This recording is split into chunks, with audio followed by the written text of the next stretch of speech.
हरियाणा महिला आयोग की चेयरपर्सन रेणु भाटिया कुरुक्षेत्र पहुंची, जहां उन्होंने दयानंद महिला महाविद्यालय में आयोजित एक कार्यक्रम में शिरकत की। इस मौके पर रेणु भाटिया ने 22 महिलाओं को उल्लेखनीय कार्य करने पर सम्मानित किया।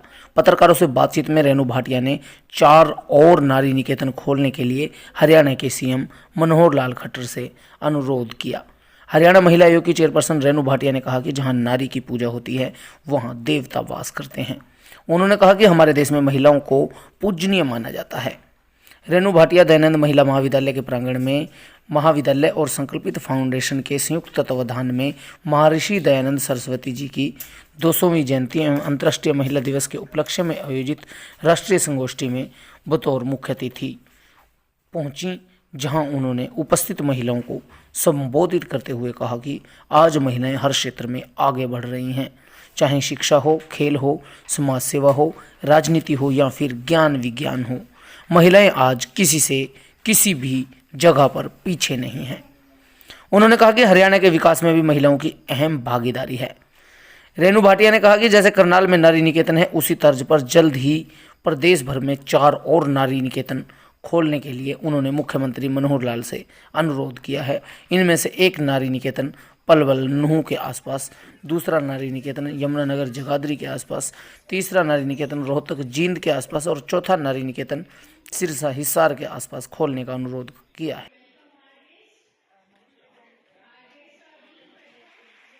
आज के दौर में 2 चीजों की जो क्राइम रेट है या जो शिकायतें हैं वो ज्यादा बढ़ रहा है। एक तो बहुत जल्दी शादी होना, फिर बहुत जल्दी सेपरेट हो जाना, चाहे वो डिवोर्स करके हो जाए, चाहे म्यूचुअल अंडरस्टैंडिंग में हो जाए, पर बड़ी जल्दी सेपरेशन होती है, जिसका निष्कर्ष पिछले 1 वर्ष में मैंने ये निकाला कि लोगों में बर्दाश्त खत्म है, लड़के लड़कियों में अंडरस्टैंडिंग खत्म हो जाती है। जो शादी से पहले वो 4, 6, 8 महीने घूमते हैं, उसमें शायद वो सिर्फ वो उम्र के हिसाब से घूम रहे हैं, लेकिन मैच्योरिटी के हिसाब से एक दूसरे को नहीं समझ रहे।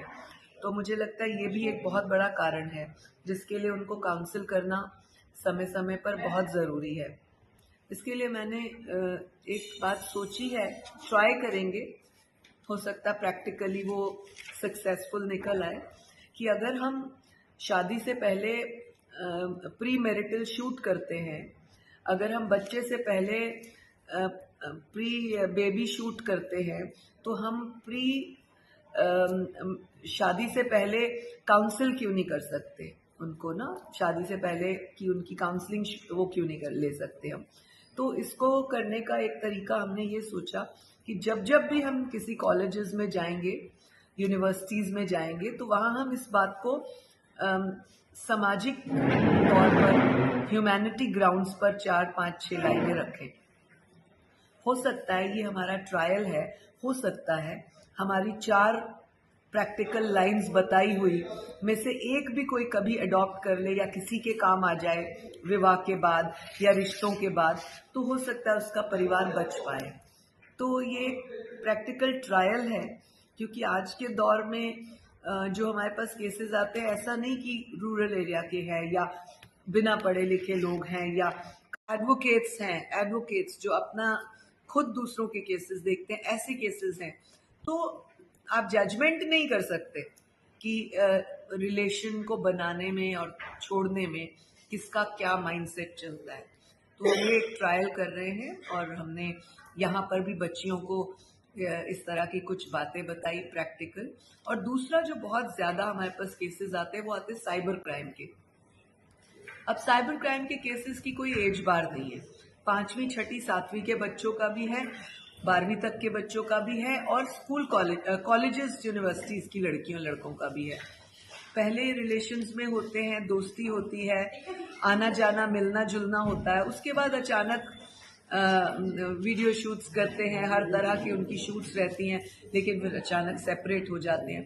वो सेपरेशन कभी बर्दाश्त नहीं होती, या बदला लेने की भावना होती है, या जेलसी भावना होती है, जो भी आप शब्द इस्तेमाल कर सके, सोच सकें, वो फिर ब्लैकमेलिंग में चला जाता है। कहीं कहीं ब्लैकमेलिंग इतनी ज़्यादा है कि डिवोर्स में चली जाती हैं बातें, सेपरेशन में चली जाती हैं, आत्महत्या तक भी गई हैं कई केसेस में। तो इन सब चीज़ों को काउंसिल करना और मुझे लगता है जगह जगह बताना बहुत ज़रूरी है। तो हम प्रयास कर रहे हैं आयोग इस तरह की बातों का, ताकि हमारे पास केसेस कम आए, थानों में केसेस कम जाए।